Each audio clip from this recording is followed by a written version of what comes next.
आपका MC parade का जब 7वां दिन हो जाए, रजस्वला धर्म का जब 7वां दिन हो जाए, तो सफेद आंकड़े की जड़ को शंकर के शिवलिंग के ऊपर से 21 बार तुमरुका जी का नाम लेकर घुमाइए और उस सफेद आंकड़े की जड़ को लाल धागे में कमर पर बांध लो 7वें दिन ही महाराज। 3 महीने के अंदर नारी का गर्भ ठहर जाता है, संतान होता है। तुमरुका जी का नाम सहज नहीं है। बहुत ज्यादा बीमारी है, हम तो यहां तक कहते हैं अगर बहुत ज्यादा बीमारी है, बहुत रोगी है, एक हाथ में दूध लो, एक हाथ में जल लो, 5 बेलपत्र दोनों में डाल लो और उस व्यक्ति का नाम लेकर, भले उसको ऑक्सीजन लग रही है, उसका नाम लेकर, गोत्र बोलकर, तुमरुका जी का नाम लेकर श्री शिवाय नमस्तुभ्यम बोलकर शंकर पर चढ़ा दीजिए। सुबह दोपहर शाम प्रदोष काल में 3 बार दिन भर में चढ़ाओ। 3 दिन के अंदर उसको अंतर आना चालू हो जाएगा। 3 दिन महामारी में भी, बीमारी में भी उसको रोग मुक्ति प्राप्त होती है, रोग से छुटकारा होता है। तुमरुका जी का नाम, शिव का स्मरण, भगवत भजन का एक लक्ष्य तत्व है महाराज। तुमरुका जी का नाम कोई सहज नहीं। शंकर के सबसे बड़े उपासक अगर कोई गिने जाते हैं तो तुमरुका जी गिने जाते हैं। शिव के लिए हाज जी का मिलन भी हुआ है, उसका भी व्याख्यान वर्णन कल की कथा में अपन करेंगे, उसका भी वर्णन करेंगे। श्री हनुमान जी महाराज और तुमरुका जी का मिलन, वो भी अपन स्मरण करेंगे, वो भी अपन देखेंगे। कोई सहजता नहीं है महाराज। और ध्यान रखिए, अगर कोई अदालत में केस चल रहा है, बहुत बड़ी समस्या में आप पड़ गए, बहुत बड़ा टेंशन बिल्कुल आकर खड़ा हो गया है, तो चंदन, एक लाल चंदन बाजार में मिलता है, पूजन वालों के यहाँ पूछना, लाल चंदन आता है। वो लाल चंदन को घिस कर उसमें थोड़ा सा तिल्ली का तेल डालकर महाराज हाथ में चंदन को लेकर शिवलिंग पर लगाएं और बड़ के पेड़ के नीचे, बड़ के जड़ में जाकर बटकेश्वर महादेव का नाम लेकर उस चंदन को लगाएं। उसी चंदन का हाथ किसी रुमाल पर लगा लीजिए और उस रुमाल को जेब में रखकर, कोई बहुत ज़्यादा दिक्कत और परेशानी है उस स्थान पर उसको लेकर बैठ जाइए। मन को भी शांति होगी, कार्य भी सफल होगा और सफलता प्राप्त होगी। बस तुमरुका जी का नाम का उसमें स्मरण करना है, कोई सहज नाम नहीं है। फिर निवेदन करूंगा, नारी अगर बच्चे को जन्म देती है और बच्चा 4 महीना 6 महीने तक गर्भ में रहता है, उसके बाद अवर्षण हो जाता है, तो एक नारियल पर, श्रीफल पर स्त्री के हाइट की मोली, मोली मतलब नाड़ा जो हाथ में बांधते हैं, लच्छा, उसको नाप लीजिए और तुमरुका जी का नाम लेकर उस नारियल पर लपेट कर अपना नाम और गोत्र बोलकर शंकर जी के शिवलिंग के पास में जो जलाधारी होती है चारों तरफ, शिवलिंग के पास में वहां रख दीजिए। शिव के शिवलिंग का स्पर्श करिए, एक बेलपत्र उठाकर मंदिर की चौखट पर खा लो, तुमरुका जी का नाम लेकर। महाराज, होने वाला जो बच्चा है वो पूर्ण होगा, बीच में अवर्षण नहीं होगा, बच्चा समाप्त नहीं होगा महाराज, और स्वस्थ उत्पन्न होगा।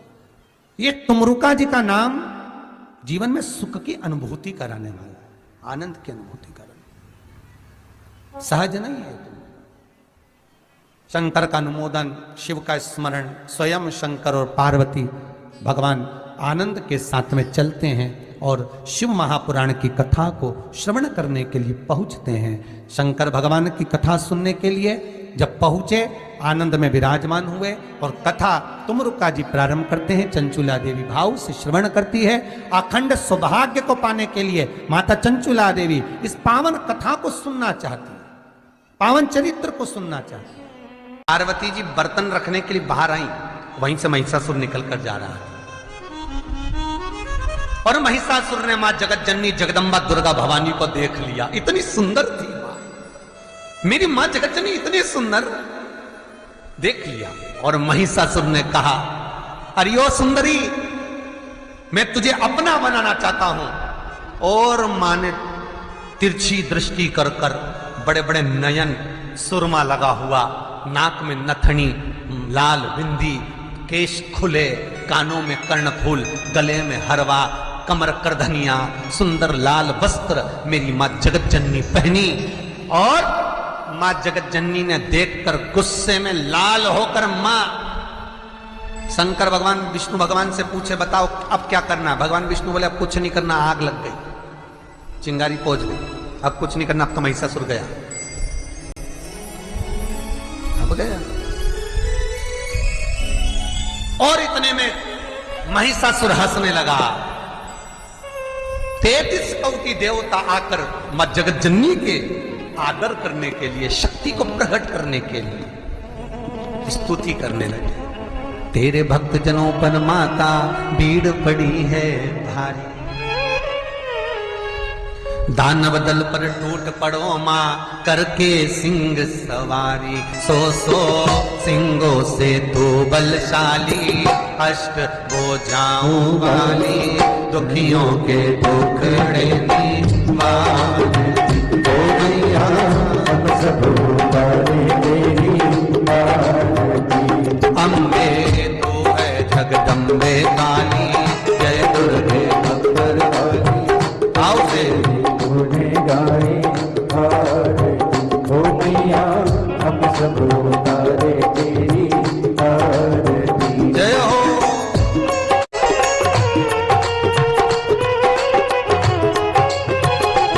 हर भोले।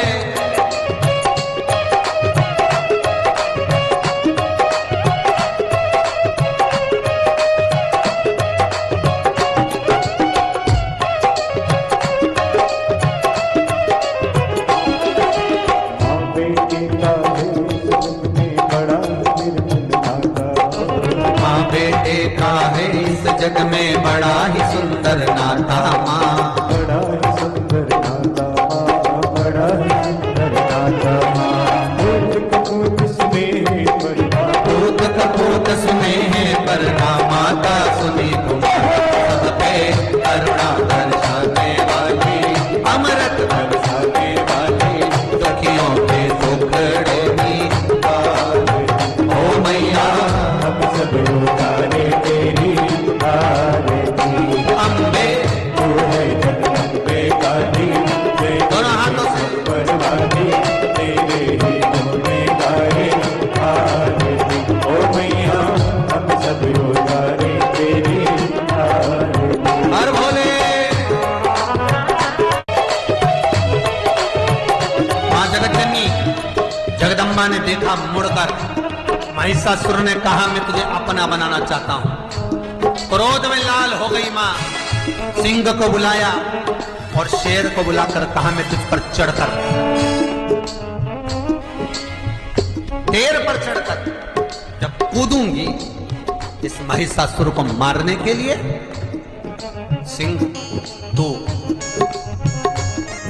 जिस महिषा पर, जिस भैंसे पर महिषासुर बैठा है तो उस पर चढ़ना, मैं त्रिशूल लेकर कूद पड़ूंगी इस महिषासुर के ऊपर। तेरे भक्त जनों पर माता भीड़ पड़ी है भारी, तेरे भक्त जनों पर माता भीड़ पड़ी है भारी। ओ दानव दल पर टूट पड़ो माँ, दानव दल पर टूट पड़ो माँ करके सिंह सवार। सौ सिंहों से तू बलशाली, अष्ट भुजाओं वाली, मैया सब उतारे तेरी आरती। अम्बे तू है जगदम्बे काली, जय दुर्गे अकबर वाली, तेरे ही गुण गाए आरती। ओ मैया हम सब उतारे तेरी आरती। और माता टूट पड़ी, और जैसी मां टूट पड़ी, महिषासुर की छाती पर त्रिशूल गया, मां ने चरण रखा और देवता पुष्पों की वृष्टि करने लगे, गंधर्व गान करने लगे और महिषासुर के प्राण छूट गए।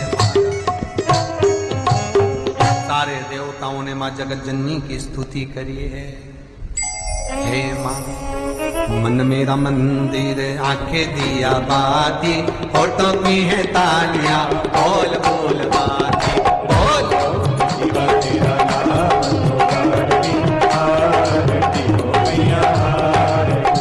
तेरा वाली है मां तेरी आरती, मेरा वाली मां तेरी आरती, ओ लाटा वाली मां तेरी आरती। देवताओं ने स्तुति करी, मां जगतजननी से विनती करी, निवेदन करा मां तेरी कृपा है जो ये महिषासुर समाप्त हुआ है। महिषासुर ध्यान दीजिएगा, पंचमुखी हनुमान का एक स्मरण, पंचमुखी हनुमान का एक भाव। महाराज जैसे बहुत ज्यादा तकलीफ अगर व्यक्ति को हो गई है, बहुत कष्टमय जीवन चल रहा है, हार गए हर जगह से और तकलीफमय जीवन चल रहा है, तो पंचमुखी हनुमान का एक शिव महापुराण का और स्कंद पुराण का एक बड़ा सुंदर मंत्र है। उस मंत्र को आप सब एक बार हमारे साथ में बोलें। ओम नमो हनुमते रुद्र अवताराय सर्व शत्रु संहारणाय सर्व रोग हराय सर्व वशीकरणाय रामदूताय स्वाहा। बस इस मंत्र को हाथ में काली तिल लेकर, एक जौ लेकर और गूगल लेकर, थोड़ा सा उसमें गाय का घी डालकर, कंडे को या अग्नि को जलाकर, दुख हो तकलीफ हो, 21 दिन के अंदर वो आनंद आना प्रारंभ कर देता है। हमारा इस मंत्र, स्कंद पुराण का, शिव महापुराण का ये मंत्र मूल पंचमुखी हनुमान सुख देंगे। और एक और चीज याद रखिए महाराज, यदि कोई काम के लिए जा रहे हो, कोई व्यापार के लिए जा रहे हो या नौकरी करने के लिए जा रहे हो और लगी नहीं रही, बहुत तकलीफ पा रहे हो, सर्विस ही नहीं लग रही, बहुत कष्टमय हो गया, तो निवेदन करूंगा 5 पीपल के पत्ते पर बेसन के 5 लड्डू घर में बने हुए, गाय के घी के 5 लड्डू रख लो, उस लड्डू के बीचों बीच एक आटे का दिया और उसमें तिल्ली का तिल डालकर इसी मंत्र का प्रयोग कर कर पंचमुखी हनुमान का किसी भी हनुमान के मंदिर में जाकर, दक्षिण मुखी हनुमान के मंदिर में जाकर उसको रख कर जाइए। इसके बाद आप उस काम के लिए जाइए, आपका काम सफल हो जाएगा। आपको किसी को नहीं कहना पड़ेगा कि हाथ जोड़ना नहीं पड़ेंगे, किसी के पांव नहीं पड़ना पड़ेंगे, तुरंत काम होगा। बस इस मंत्र का स्मरण कर कर, पंचमुखी हनुमान का भूतेश्वर जो मंत्र है वो सुख देने वाला। किसी किसी के घर में, किसी किसी शिव मंदिर में, थोड़ा ध्यान देंगे, किसी किसी के घर में ऐसी जो जलाधारी होती है ना, ये जलाधारी नीचे का हिस्सा समझना जरा अच्छे से, जलाधारी होती है, शिवलिंग अलग से होता है। किसी किसी के यहाँ ऐसा होता है, किसी किसी के यहाँ इस जलाधारी में ही शंकर भगवान एकदम फिट होते हैं, जलाधारी के साथ में शिवलिंग फिट होता है।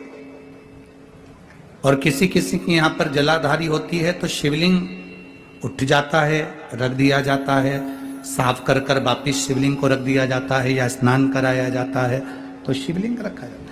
अब कई लोगों के मन में एक प्रश्न आ जाता है कि गुरुजी हमारे यहाँ जो शिवलिंग है, हमारे यहाँ जो शिवपिंडी है, हमारे यहाँ जो शंकर जी की पूजन करते हैं उसमें जलाधारी अलग है, शिवलिंग अलग है, तो क्या मंदिर में भी, कई मंदिरों में इसका महत्व क्या है?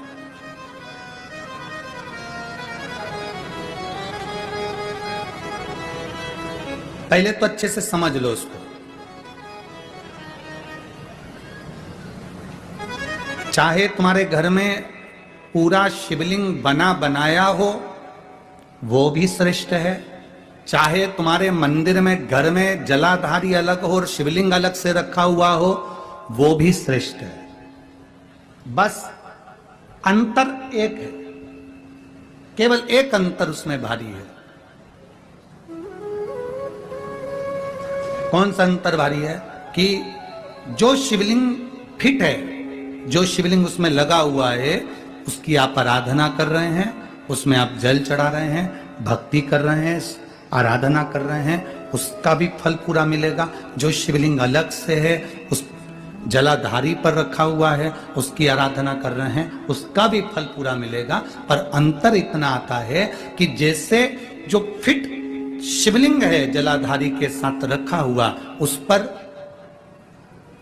एक बेलपत्र चढ़ाई हुई, एक बेलपत्र चढ़ाई हुई हजारों फल देने वाली होती है। जो अलग शिवलिंग, अलग जलाधारी होती है, उस पर एक बेलपत्र भी अगर हम चढ़ा रहे हैं तो वो सहस्त्र सहस्त्र फलदायी प्रदान कर देती है। उसमें कई लोगों के मन में एक संशय हो जाता है, हमारा नीचे का जो जलाधारी है वो चांदी की है शिवलिंग, नर्मदा के कंकर का। कई बार किसी के मन में आ जाता है कि हमारे यहाँ जलाधारी अलग है पीतल की, शिवलिंग हमारे यहाँ कांच का है, स्फटिक का है, पारद का है या पाषाण का है, तो क्या फल देगा कि नहीं देगा? क्यों नहीं देगा? अब आपसे पूछते हैं, गंगा जी के जल को गंगाली जानते हैं आप लोग? ये सब गंगा भर के लाते हैं ना, वो पेक रहती है, उसमें सील लगी रहती है, होती है, क्या बोलते हैं इसको यहाँ पर? यहाँ क्या बोलते हैं हमको स्मरण नहीं, हमारे उधर तो गंगाली कहते हैं उसको, जिसमें गंगा जी का जल भरा रहता है, ढक्कन लगा रहता है और उसको टेक रहती है, उसको हमारे यहाँ गंगाली कहते हैं। तो गंगा जी के जल को चाहे तुम गंगाली में रख लो और गंगा जी के जल को चाहे तुम पानी के लोटे में रख लो, जल बदलेगा क्या? क्या कहलाएगा वो? गंगा का जल ही कहलाएगा। उसी तरह शिवलिंग चाहे फिट वाला हो, चाहे वैसे ही आप आराधना करने वाले हो, उसका फल समाप्त नहीं होता, वो फल देता ही है। आप